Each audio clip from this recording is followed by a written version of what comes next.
Good morning बच्चों, आशा है कि आप स्वस्थ होंगे और 10th क्लास का मैथ भी कर रहे होंगे। अभी तक हम 10th क्लास का जो मैथ की दो एक्सरसाइज कर चुके हैं, 1.1 एंड 1.2। 1.1 और 2 में हमने प्रमेय संख्या, अप्रमेय संख्या के बारे में मैंने शुरू में आपको बताया था। आज हम उसी से रिलेटेड नेक्स्ट एक्सरसाइज कर रहे हैं 1.3। ये बहुत इम्पोर्टेंट एक्सरसाइज है। इससे ज़्यादा इम्पोर्टेंट पहले चैप्टर में कोई एक्सरसाइज नहीं है। इस चैप्टर में से हरियाणा बोर्ड में 100% एक क्वेश्चन आएगा। सीबीएसई बोर्ड में भी आता है और अदर बोर्ड में भी इसमें एक क्वेश्चन ज़रूर आएगा। इसलिए इस एक्सरसाइज को ध्यान से आपने देखना है। सबसे इम्पोर्टेंट एक्सरसाइज है ये, पेपर के व्यू से भी वैसे भी। उससे पहले आपको 2-3 बातों के बारे में पता होना चाहिए। सबसे पहली बात है, आपको प्रमेय बताया था मैंने।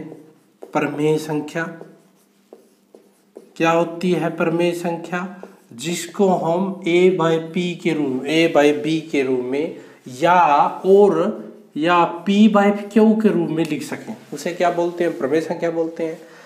अब एक बात ध्यान रखनी है, जो ये है और b की वैल्यू 0 के बराबर नहीं होना चाहिए, और a भी क्या है? आपके पूर्णांक है। a भी क्या है? आपके पूर्णांक है। उसे हम क्या बोलते हैं? प्रमेय संख्या बोलते हैं। अप्रमेय संख्या कौन सी होती है? अप्रमेय संख्या मैंने आपको बताई थी, जो p/q के रूप में नहीं लिख सकते, या दूसरी फॉर्म क्या थी? जो अंडररूट वाली है, जैसे वर्गमूल 2, वर्गमूल 3, वर्गमूल 5, वर्गमूल 7, यानी कि जो अभाज्य संख्या है, ये अभाज्य संख्या है, उनका वर्गमूल कर दें तो वो भी कौन सी संख्याएं हैं? अप्रमेय संख्या है। अभी हम बोल रहे हैं कि अप्रमेय संख्या है क्योंकि अभी हमने डेफिनेशन दी है कि ये होती है। हम इस एक्सरसाइज में यही प्रूव करेंगे कि ये वर्गमूल 2, वर्गमूल 3, वर्गमूल 5, वर्गमूल 7 अप्रमेय संख्या होती है।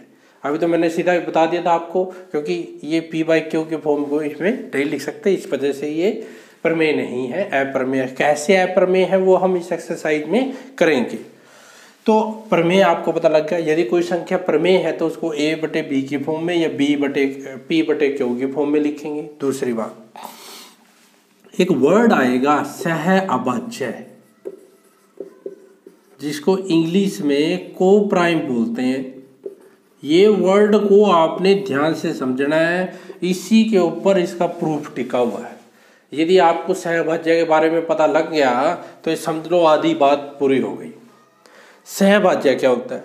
सहअभाज्य क्या होता है? दो संख्या है a और b, यदि वो सहअभाज्य हैं तो इनके बीच का उभयनिष्ठ गुणनखंड, उभयनिष्ठ का मतलब कॉमन, गुणनखंड मतलब भाग करने वाला, उभयनिष्ठ गुणनखंड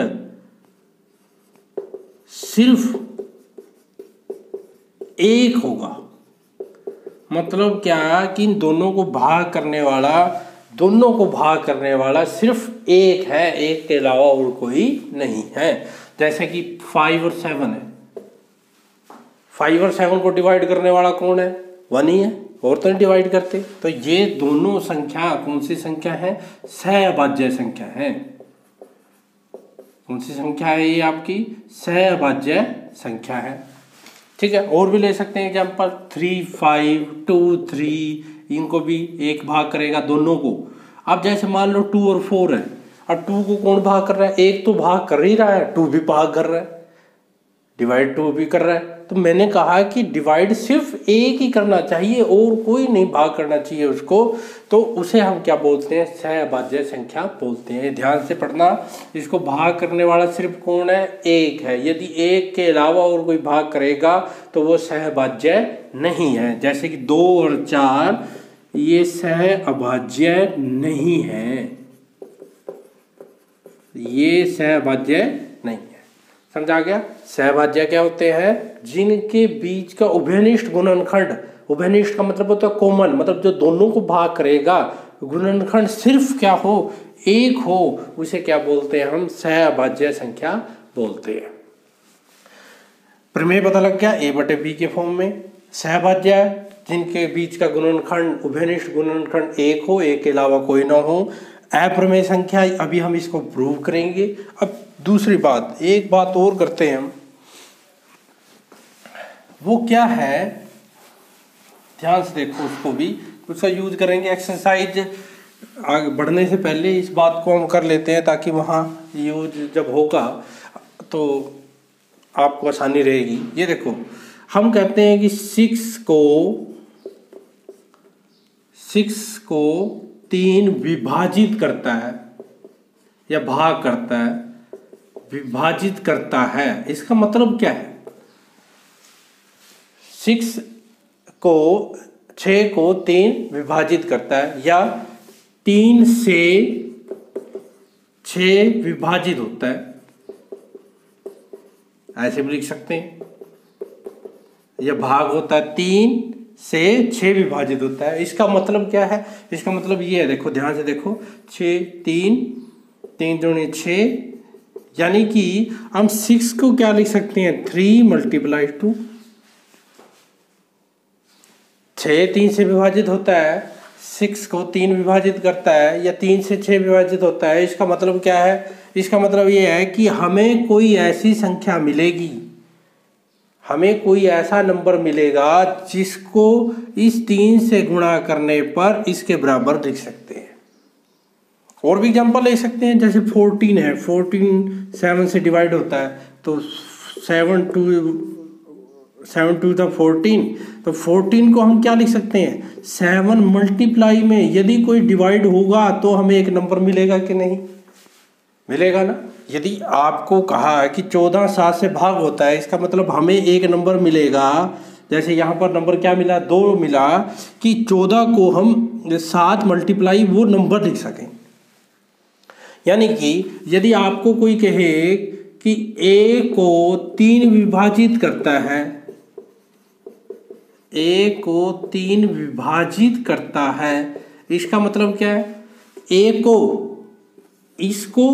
इसको कौन भाग कर रहा है? 3, यानी कि एक हमें यहाँ पर कोई ना कोई संख्या जरूर मिलेगी तो इसको यानी कि इन दोनों की गुणा इसके बराबर होगी, यानी कि a 3 के, यहाँ रिमाइंडर 0 आ गया भाग करने के बाद। जैसे आपने यहाँ भाग किया, 6 को 3 भाग करता है, इसका मतलब 6 को हमें क्या मिला? एक 2 मिला। तो यहाँ पर क्योंकि a हमें पता नहीं क्या है, तो हमें एक k मिलेगा। कैसा मिलेगा? a को, बीच वाले को हमने क्या किया? इन दोनों की मल्टीप्लाई में लिखा, यानी कि a को हम क्या लिखेंगे? 3k के रूप में लिखेंगे। और ये k क्या है? हमारा पूर्णांक है। ये बात भी आपको समझानी चाहिए, तभी हम एक्सरसाइज आगे बढ़ेंगे। ठीक है, ये बात सभी को समझ आ गई होगी कि यदि a को 3 से विभाजित करता है तो उसको हम क्या लिख सकते हैं? a बराबर 3k लिख सकते हैं। समझ आ गए सभी को? ये आगे दोबारा से बताऊं, दोबारा भी और भी एग्जांपल ले सकते हैं। जैसे 21 है, 21 7 से विभाजित होता है, इसका मतलब क्या है? ये देखो, विभाजित होता है, इसका मतलब क्या है कि 21 को हम 7 × 3 लिख सकते हैं ना। ये देखो, 21 को 7 से भाग करेंगे, 7 21, यानी कि 21 क्या आएगा? इन दोनों की मल्टीप्लाई हो जाएगा। तो 21 को क्या लिखेंगे? 7 गुणा में ये नंबर मिला, ये नंबर, क्योंकि यहाँ पर 21 हमें पता है तो ये नंबर का पता है, हमें 3 मिल गया। तो यहाँ पर भी आपने, जैसे यहाँ पर हमें पता नहीं नंबर क्या है ये, तो यहाँ पर भी हम मान लेते हैं कि k, तो a को क्या लिख सकते हैं? 3k लिख सकते हैं। तो समझ आ गया। तो अब हमने बात की प्रमेय के बारे में। यदि कोई संख्या प्रमेय है तो उसको p/q के रूप में लिखेंगे। सहभाज्य के बारे में बात की। सहभाज्य वो संख्या होती है जिनके बीच का उभयनिष्ठ गुणनखंड, उभयनिष्ठ का मतलब कॉमन, जो दोनों को भाग करता है, एक के अलावा कोई ना हो, मतलब दोनों को भाग करने वाला सिर्फ क्या हो? एक हो। उसके बाद मैंने एक, ये बात क्यों लिख रहा हूँ? क्योंकि अगले क्वेश्चन जब हम करेंगे एक्सरसाइज 1.3 ये चीज़ें आएंगी और फिर मैं वो लिखूंगा तो आपको और अच्छे से समझाएगा। क्या ये लिखा है कि यदि विभाजित आ जाए, 6 को 3 से विभाजित करता है, तो यानी कि 6 को 3 × 2 लिख सकते हैं। यानी कि यहाँ पर आपका क्या है? a को 3 विभाजित करता है, इसका मतलब क्या है कि a को हम क्या लिख सकते हैं? इनका मल्टीपल में लिख सकते हैं, इनके गुणा में लिख सकते हैं। वो क्या मिल गया? हमें k मिल गया। ठीक है, अब हम प्रिपेयर हो गए हैं एक्सरसाइज 1.3 करने के लिए। देखो एक्सरसाइज 1.3 उसका पहला क्वेश्चन, ध्यान रखना इसमें ये अभी देखो पहला एक्सरसाइज 1.3 पहला क्वेश्चन देखो क्या लिखा है। बहुत इंपॉर्टेंट क्वेश्चन है, ध्यान से पढ़ना। और एक क्वेश्चन ध्यान से पढ़ोगे तो बाकी के सारे क्वेश्चन उस जैसे ही हैं, यानी कि आपके पास पहला है। चलो एक्सरसाइज 1.3 पहला क्वेश्चन देखो क्या लिखा है। पहला क्वेश्चन लिखा है सिद्ध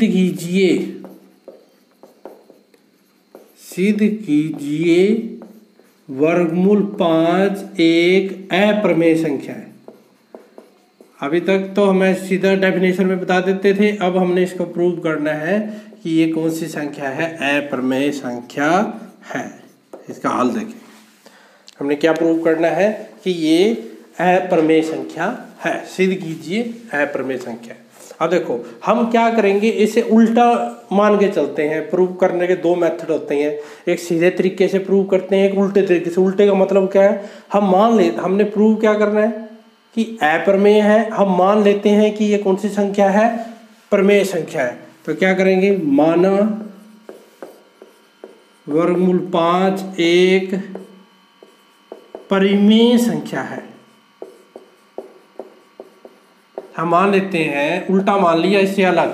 प्रूव क्या करना था कि अप्रमेय, हमने मान लिया कि ये क्या है, प्रमेय संख्या है। प्रमेय संख्या है तो देयरफॉर इसको हम क्या लिखेंगे भाई, वर्गमूल 5 को अभी आपको बताया था, उसको क्या लिखेंगे, a/b लिख सकते हैं।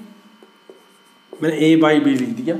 अब यहाँ पर इन दोनों के बारे में, ये a और b कैसे हैं, इनके बारे में, ये a और b क्या है, हमने लिख दिया। कोई ना कोई संख्या होगी तो उसके बारे में हमने लिखना है कि जहाँ a b पूर्णांक, b की वैल्यू 0 के बराबर नहीं है और a b सहभाज्य है। जो हमने ये a b लिए हैं, ये कैसे लिए हैं, सहभाज्य लिए हैं। सहभाज्य का मतलब क्या है कि इन दोनों का उभयनिष्ठ गुणनखंड एक को छोड़ के और कोई नहीं है। जैसे कि 5 और 7, 2 और 3, क्योंकि 2 और 3 को भाग करने वाला 1 है, 5 और 7 को भी भाग करने वाला 1 है, तो आपने वो लेना है। इसको हम समीकरण 1 मान लेते हैं। सभी को समझा गया। वर्गमूल 5 एक अप्रमेय संख्या मान ली, उसको a/b के। उसके बाद ध्यान से देखना, दोनों तरफ समीकरण a को दोनों तरफ वर्ग करने पर, दोनों तरफ वर्ग कर दो भाई, इधर भी वर्ग कर दो, वर्गमूल 5 का वर्ग कर दिया और इधर भी वर्ग कर दो, a/b का भी वर्ग कर दिया, दोनों तरफ वर्ग करने पर। ये ध्यान से देखो, इधर भी वर्ग किया, इधर भी वर्ग किया। आप लोगों को पता है वर्ग से वर्गमूल क्या हो जाता है, कट जाता है, कट गया। तो यहाँ पर क्या बच गया, 5। ध्यान से देखना, यहाँ क्या बच गया, 5। अब a का वर्ग क्या होगा, a का वर्ग, दोनों का वर्ग अलग अलग हो जाता है, b का वर्ग a अलग अलग हो गया। समझा गया यहाँ तक। उसके बाद या इसको कैसे लिख सकते हैं, इस 5 ये क्रॉस मल्टीप्लाई कर दो, इसकी इससे, इसकी इससे, तो यहाँ पर क्या हो जाएगा, 5b² बराबर a²। ठीक है। ये b क्या है बेटा, पूर्णांक है। पूर्णांक का मतलब क्या है, 5 है, 7 है, -1 है, 2 है, यानी कि ये बटेवाड़ी नहीं है। जब ये बटेवाड़ी नहीं है तो इसका वर्ग भी क्या होगा, बटेवाड़ी नहीं होगा। 5 है, 5 का वर्ग क्या होगा, 25। 4 है, 4 का वर्ग क्या होगा, 16 होगा। -3 है, उसका वर्ग क्या होगा, 9। क्योंकि वो बटेवाड़ी नहीं है तो उसका वर्ग भी बटेवाड़ा नहीं है, यानी कि b भी बटेवाड़ा नहीं है। इसको देखो मैं, या इस 5 को नीचे ले जाओ, यानी कि b² क्या आ गया, a² डिवाइड बाई 5।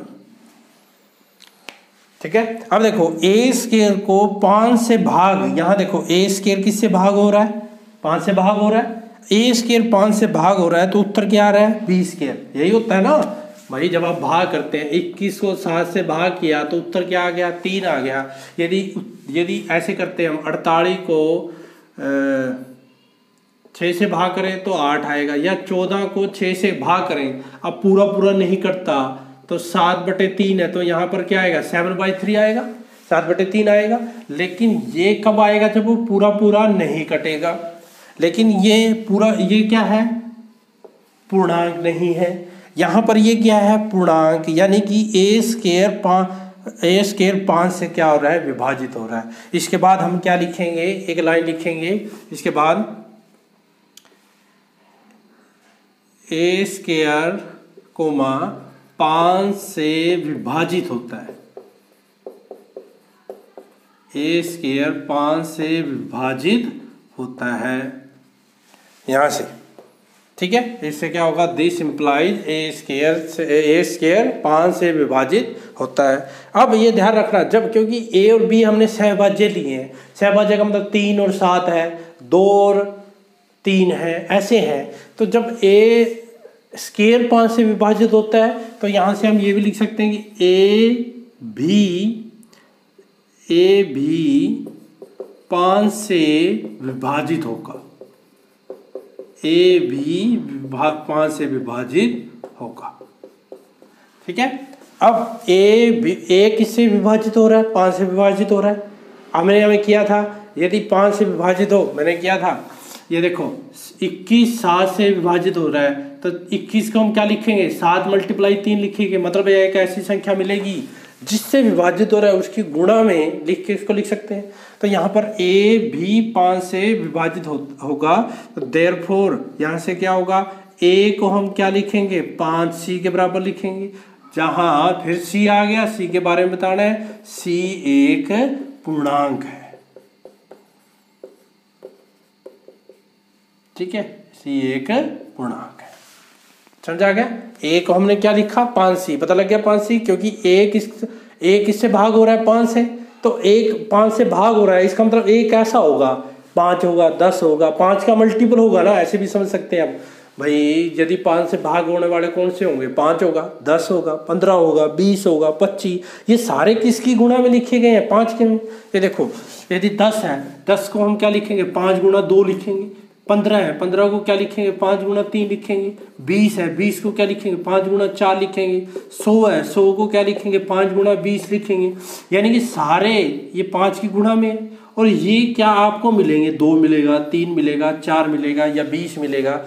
ये कब हमें पता लगेगा, जब हमारे पास ये होगा। अब ये हमारे पास है नहीं, 100 है, यहाँ तो नहीं है ना, यहाँ ए है, तो इसलिए हमने क्या लिया, मल्टीप्लाई में क्या ले लिया, सी ले लिया। समझ आ रहा है आपको, नहीं आ रहा तो ध्यान से समझना।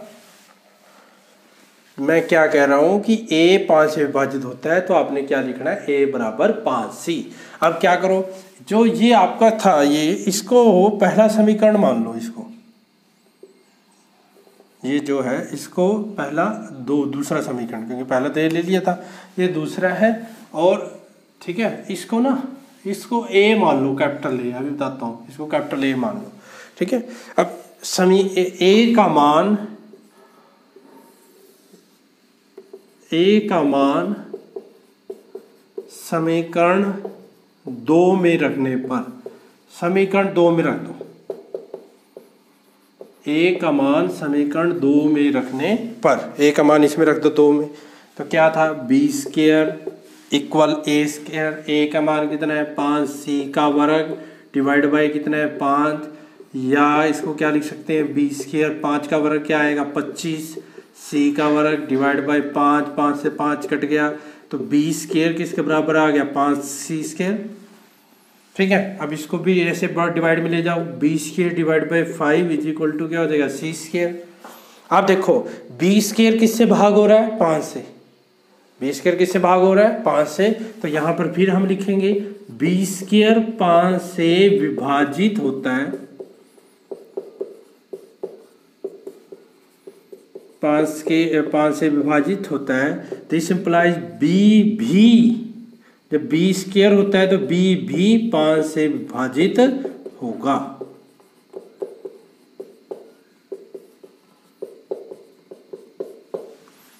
b भी, जब b² होता है, उसका स्क्वायर होता है, तो मतलब जैसे 5 है, 5 हो रहा है, 25 है, 5 का वर्ग क्या है, 25 है, तो 25 किससे भाग होगा, किसका वर्ग है, 25, 5 का है, तो 5 से 5 भी भाग होगा। ऐसे ही क्या कहा है कि b भी 5 से विभाजित होगा। अब यहाँ से आपने बात ध्यान रखनी है, यहाँ से थोड़ा जो आप आगे लिखेंगे वो ध्यान से देखना।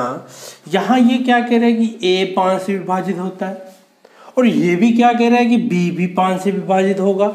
a भी 5 से विभाजित हो रहा है, b भी 5 से विभाजित हो रहा है। इसका मतलब क्या है कि दोनों संख्या a भी और b भी दोनों किससे विभाजित हो रही है, 5 से। तो यहाँ से इसको b मान लो, ठीक है। तो आपने क्या लिखना है, a और b से, जो a और b है उससे, ध्यान से देख लेना कैसे लिख रहा हूँ, a और b से, दोनों से a और b से क्या होगा, 5 a और b को विभाजित करता है, विभाजित करता है, ठीक है। अब 5 a और b को विभाजित करता है, और a और b क्या थे बेटा, सहभाज्य थे। मतलब a और b को भाग, दोनों को भाग करने वाला कौन था, सिर्फ एक था। और यहाँ पर क्या आ गया, 5 भी भाग करने वाला आ गया। इसका मतलब क्या हो गया कि वो सहभाज्य नहीं है, विरोधाभास हो गया। तो आपने क्या लिखना है, विरोधाभास, विरोधाभास, विरोधाभास, विरोधाभास का मतलब कि आपको विरोध आ गया, जो आपकी कंडीशन थी उसमें विरोध आभास हो रहा है कि वो गलत हो गया कुछ ना कुछ। क्यों लिखना विरोधाभास, क्योंकि a और b तो सह अभाज्य है, क्योंकि a और b तो सह अभाज्य है, क्योंकि a और b तो सहभाज्य है। और वो कह रहा है कि a और b को कौन भाग कर रहा है, 5 कर रहा है, भाग नहीं करना चाहिए, तो उसको तो एक ही भाग करता है। क्या होगी, विरोधाभास आ गई, ठीक है। ये विरोधाभास क्यों आई, क्योंकि a भी सहभाज्य था। a भी सहभाज्य हमने क्यों मानना था, क्योंकि वर्गमूल 5 को हमने क्या मान लिया था, प्रमेय मान लिया था। इसलिए इसके बाद आपने क्या लिखना है, इसलिए ये लिख देता हूं मैं यहाँ से, इसलिए जो हमने, ध्यान से सुन लेना, कल्पना की थी वो गलत है। इसलिए जो हमने कल्पना की, जो हमने कल्पना ये अपनी तरफ से मानना था, वर्गमूल 5 एक अप्रमेय संख्या है, ये गलत है। अतः वर्गमूल 5 एक अप्रमेय संख्या है, एक अप्रमेय संख्या है। ये देखो बेटा, बहुत इंपॉर्टेंट क्वेश्चन है। बार बार कह रहा हूँ मैं कि ये पेपर में 100%, 10th के बोर्ड के पेपरों में 100% आएगा। इसको ध्यान से देख लो। मैं एक बार फिर दोबारा रिपीट कर देता हूँ। आपको क्या कहा है कि वर्गमूल 5 एक अप्रमेय संख्या है, प्रूव करना है। हमने मान लिया कि वर्गमूल 5 एक प्रमेय संख्या है। वर्गमूल 5 क्या है, एक प्रमेय संख्या है। तो प्रमेय संख्या है तो उसको कैसे लिखेंगे, a बटे b के रूप में लिखेंगे।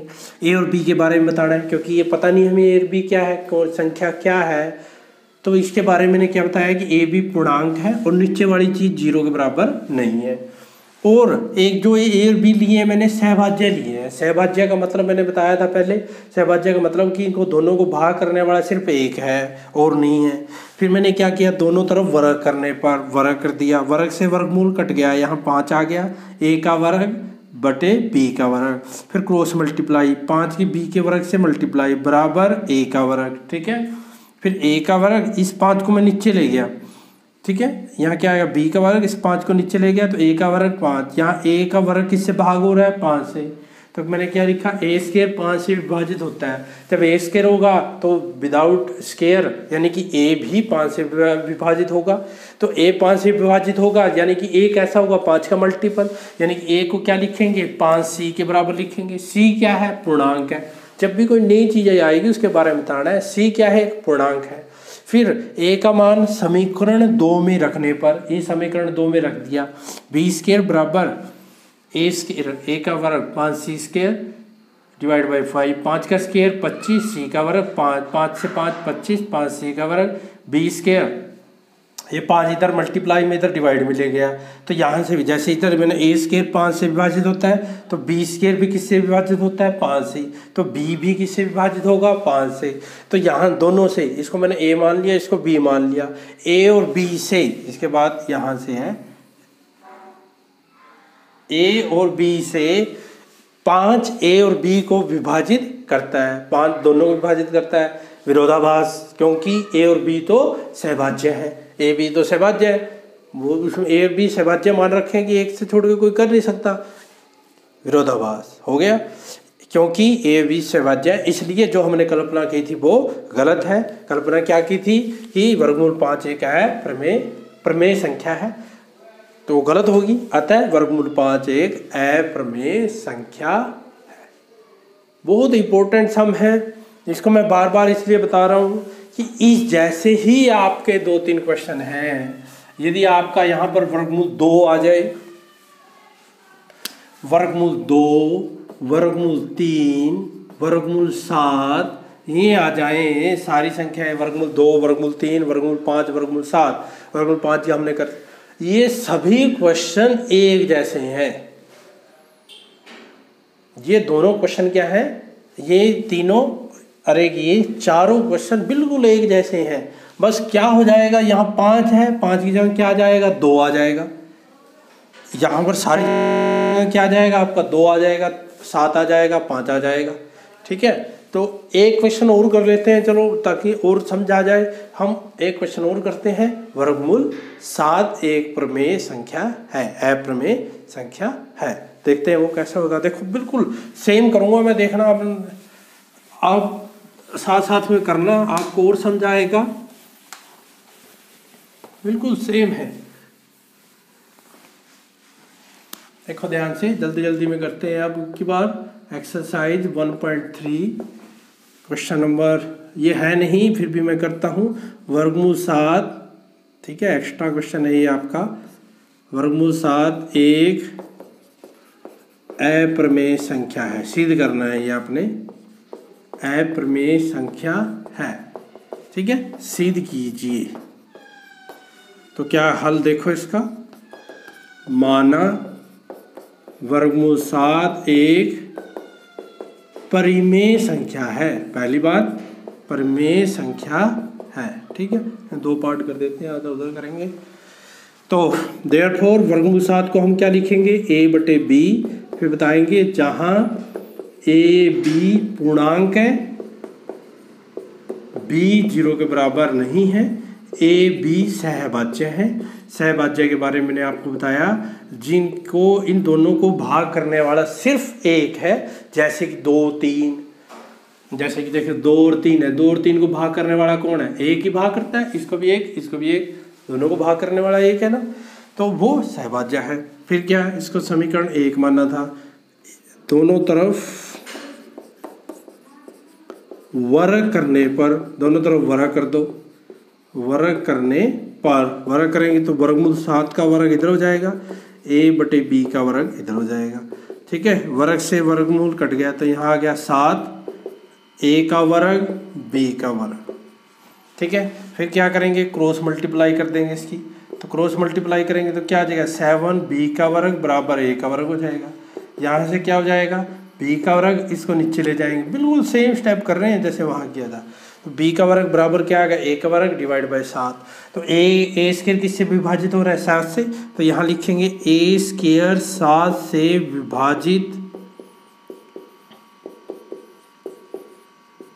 होगा, सॉरी अभी तो हो रहा है ना, होता है, या ध्यान रखना इसको देख के कर रहे हैं हम, कई बच्चे ए लिख देते हैं, a स्क्वायर 7 से विभाजित हो रहा है, तो इसका मतलब a 7 से भी विभाजित होगा, a 7 से भी विभाजित होगा। इसका मतलब देयरफॉर a को क्या लिखेंगे, 7c, c एक पूर्णांक है जैसे पहले लिखा था, c क्या है, एक पूर्णांक है। मैंने कहा था इसको इक्वेशन नंबर क्या मान लो, 2 मान लो। ठीक है, a बराबर 7c, c a क्या है, पूर्णांक है, और ये क्या है, इसको ए मान लो, ठीक है, आगे काम आएगा ना। ए बराबर 7c बता दिया कि विभाजित होता है, तो ए क्या होगा, 7 का मल्टीपल होगा, तो 7c लिख दिया। अब ए का मान समीकरण 2 में रखने पर, ए का मान समीकरण 2 में रखने पर, 2 में रख दो भाई, 2 क्या है, ये रख दो, यानी कि बी स्क्वायर, 2 ये है ना, बी स्क्वायर बराबर ए का स्क्वायर, ए की वैल्यू क्या है 7c, 7c का वर्ग डिवाइड बाई 7 का वर्ग करेंगे 49, c का वर्ग डिवाइड बाई 7, ये आ गया 7c का वर्ग। अब 7 को नीचे ले आओ, इसका मतलब क्या होगा, B square divide by 7 is equal to c square, वही हो गया। यहाँ बी स्क्वायर किससे भाग हो रहा है, 7 से, तो क्या लिखोगे, बी स्क्वायर 7 से विभाजित होता है, ठीक है। यहाँ से क्या हो गया, b 7 से भी विभाजित होगा, b 7 से भी विभाजित होगा, ठीक है, इसको b मान लो। तो a व b से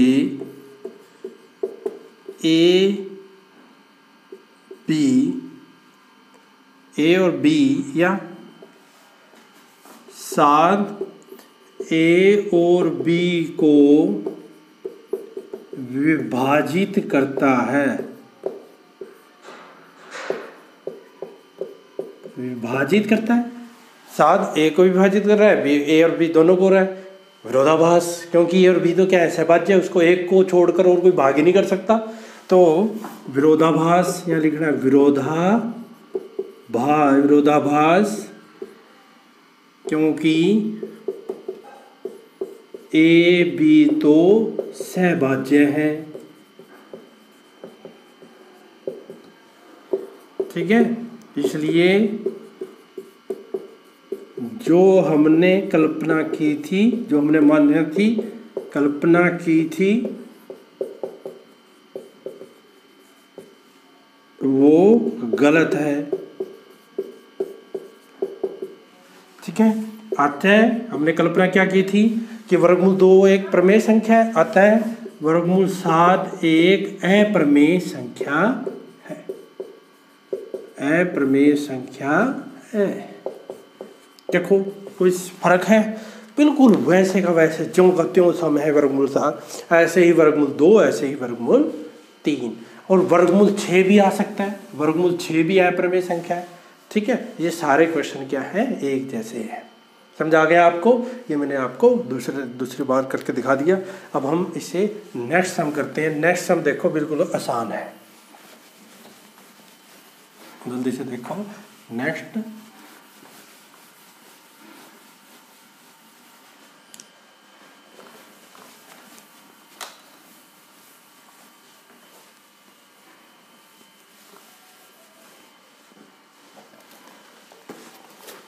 अब देखो सेकंड क्वेश्चन, देखो इसका बहुत ही आसान है।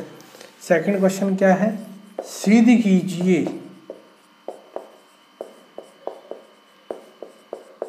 3 + 2 वर्गमूल 5 एक अप्रमेय संख्या है। ध्यान से देखना, क्योंकि ये समझ आ गया तो इससे जो आगे है थर्ड क्वेश्चन के 3 पार्ट हैं, वो भी सेम है। एक मैं करूँगा, बाकी आप करोगे। 2 कर देता हूँ, चलो मैं आपके लिए। देखो क्या करेंगे, आपने करना है कि ये अप्रमेय संख्या है, जैसे हमने पहले किया था वैसे नहीं करना। देखो कैसे करेंगे इसमें, पहली लाइन तो वही लिखेंगे। क्या लिखेंगे, ये उससे भी आसान है। माना 3 + 2 वर्गमूल 5 एक प्रमेय संख्या है, ठीक है, प्रमेय संख्या है। तो इसका मतलब देयरफॉर 3 + 2 वर्गमूल 5 को किसके बराबर लिखेंगे, a/b के। फिर a और b के बारे में बताएंगे। a b पूर्णांक है और b की वैल्यू 0 के बराबर नहीं है, और a b सहभाज्य है। ये चीज़ें बतानी जरूरी है, यदि आप ये नहीं बताओगे तो इसका प्रूफ नहीं होगा। आपने देखा होगा a और b सहभाज्य थे, इस वजह से बाद में विरोधाभास आया। यदि ए बी सहभाज्य नहीं होते तो विरोधाभास नहीं आता, तो इसलिए लिखना जरूरी है। जो ये मैंने बातें लिखवाई हैं आपको, अब पहले हमने क्या किया था, दोनों तरफ वर्ग करने पर, लेकिन यहाँ अब वो दोनों तरफ वर्ग नहीं करना। एक बात ध्यान रखना है, जब वर्गमूल 2, वर्गमूल 3, 7, 5, 6 जब वो अकेले आए तब आपने दोनों तरफ वर्ग करना है, वैसे वर्ग नहीं करना। अब हम क्या करेंगे, उनका यूज करेंगे क्योंकि वो हमें पता है। ठीक है, तो देखो कैसे करेंगे इसको उधर ले जाओ। यदि 3 नंबर का एक क्वेश्चन आता है तो जैसे मैं करवा रहा हूँ वैसे करना है। यदि 3 से ज़्यादा का, यानी कि या 4 का आ जाए या 5 का आ जाए, तो आपने क्या करना है, फिर वर्गमूल 5 को प्रूव करके दिखाना है कि ये अप्रमेय संख्या है, जैसे आपने पहले किया था, वरना आप सीधा भी कर सकते हो। अब क्या करेंगे, अब क्या करना है आपको, वर्गमूल 5 को इधर रखना है, बाकी सारे को उधर ले जाओ। देखो कैसे, पहले 3 ये प्लस का उधर ले जाओ, यहाँ क्या आएगा 2 वर्गमूल 5 AB-3। अब ठीक है, ये प्लस का तो उधर जाके हो गया माइनस का, अब ये गुणा में है तो उधर जाके सारे के भाग में हो जाएगा, वर्गमूल 5 1/2 AB-3। ठीक है, अब ये संख्या, क्योंकि ये दोनों इक्वल है बेटा, इक्वल का मतलब क्या होता है, वैसे इक्वल का मतलब ये होता है कि दोनों की प्रॉपर्टी सेम है, गुण सेम है, जो ये होगा वही ये होगा, ये मतलब सेम होता है भाई। इक्वल का मतलब जो इतना इधर है उतना ही उधर है, यानी कि जो ये है वो ये है। अब देखो ए और बी क्या है, पूर्णांक है और बटे में है। जो ए और बी बटे में है यानी कि ये क्या है, प्रमेय है। प्रमेय में से कुछ घटाएंगे वो भी क्या होगा, प्रमेय। उसको डिवाइड करेंगे वो भी क्या होगा, प्रमेय। तो आपने क्या लिखना है, ए बी पूर्णांक है, इसीलिए 1/2 A/B-3 -3 प्रमेय संख्या है।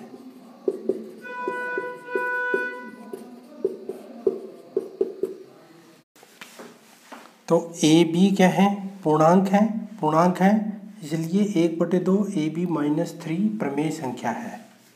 ठीक है, यदि मैंने आपको बताया कि इक्वल है, ये प्रमेय संख्या है, तो वर्गमूल 5 भी प्रमेय संख्या होगी। वर्गमूल 5 भी प्रमेय संख्या है, तो वर्गमूल 5 भी प्रमेय संख्या। विरोधाभास,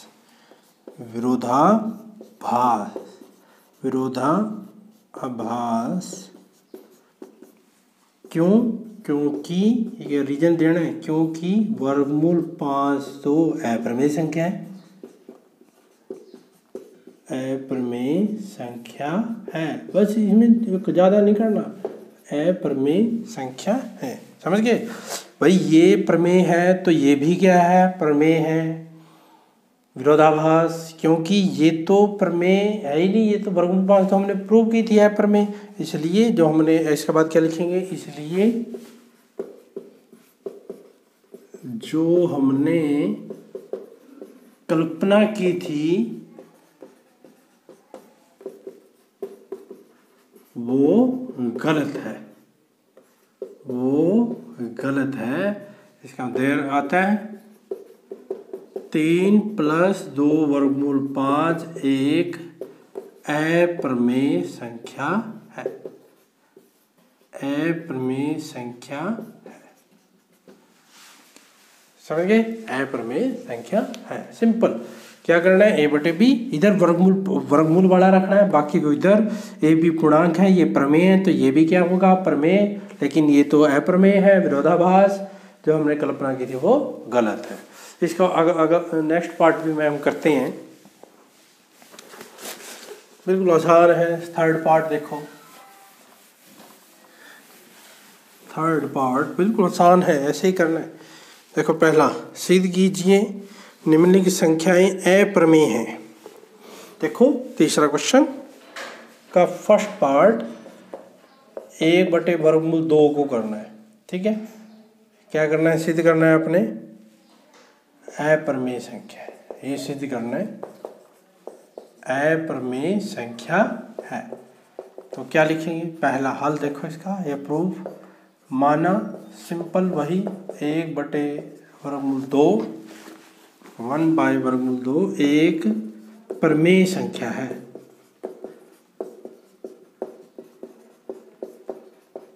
देयरफॉर इसको क्या लिखेंगे यदि प्रमेय है तो a बटे b की फॉर्म में लिखेंगे। फिर लिखेंगे जहां a b पूर्णांक है, b की वैल्यू 0 के बराबर नहीं है, a b सहभाज्य है। ये बात जरूर लिखनी है, ठीक है। अब देखो क्या करेंगे, इसको रेसिप्रोकल कर दो, इसको उल्टा कर दो, इधर भी उल्टा कर दो, इधर भी उल्टा कर दो, ठीक है। अब देखो a भी पूर्णांक है,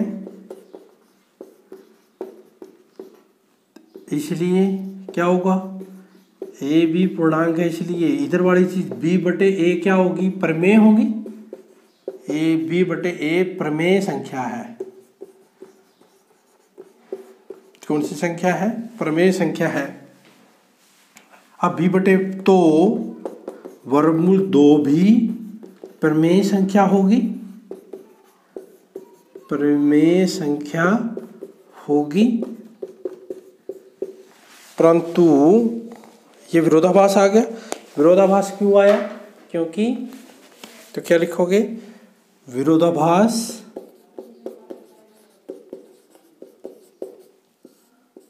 क्योंकि वर्गमूल 2 तो अप्रमेय संख्या है, क्योंकि वो तो क्या है भाई, अप्रमेय संख्या है, ठीक है। फिर वही लिखोगे, इसलिए जो हमने कल्पना की थी वो गलत है। आता है तो 1 बटे वर्गमूल 2 एक अप्रमेय संख्या है। समझा गया, ठीक है। तो इसी के साथ इसके 2 पार्ट और रहते हैं, वो भी बिल्कुल सेम है, ठीक है। जैसे मैं थोड़ा आपको, वैसे आपने अपने आप करना है, मैं थोड़ा बता दूं। 7 वर्गमूल 5 है तो पहली लाइन क्या लिखोगे, माना 7 वर्गमूल 5 एक प्रमेय संख्या है। तो प्रमेय संख्या तो इसको बटे में लिखोगे a बटे b। फिर क्या लिखोगे, a और b पूर्णांक है, b की वैल्यू 0 के बराबर नहीं है, a भी सहभाज्य है। फिर क्या लिखोगे, वर्गमूल 5 a, ये गुणा में इधर भाग में आ जाएगा, a 7 बटे b। फिर क्या लिखोगे, a बटे 7 बड़ी, ये क्या है, प्रमेय है। जब ये प्रमेय है तो ये भी क्या होगा, प्रमेय। विरोधाभास, विरोधाभास क्यों आया, क्योंकि ये तो क्या है, अप्रमेय, इसलिए जो हमने कल्पना की थी वो गलत है। ये क्या हो जाएगा, आपका अप्रमेय संख्या हो जाएगी। तीसरा पार्ट देखो, तीसरा पार्ट भी क्या है आपका, 6 प्लस वर्गमूल 2, इसको भी a बटे b लिखेंगे। वर्गमूल 2 इसको प्लस है, उधर जाके क्या हो जाएगा, माइनस, a बटे b माइनस 6 हो जाएगा, ठीक है। फिर वही लिखेंगे, a b पूर्णांक है, तो a b पूर्णांक है तो क्या होगा, तो a b माइनस, इसलिए a b माइनस 6 क्या होगा, प्रमेय होगा। तो वर्गमूल 2 भी क्या होगा, प्रमेय, परंतु वर्गमूल 2 तो क्या है, अप्रमेय, इसलिए जो हमने कल्पना की थी वो क्या है, गलत है। इसी के साथ हमारी एक्सरसाइज 1.3 क्या होती है, खत्म होती है।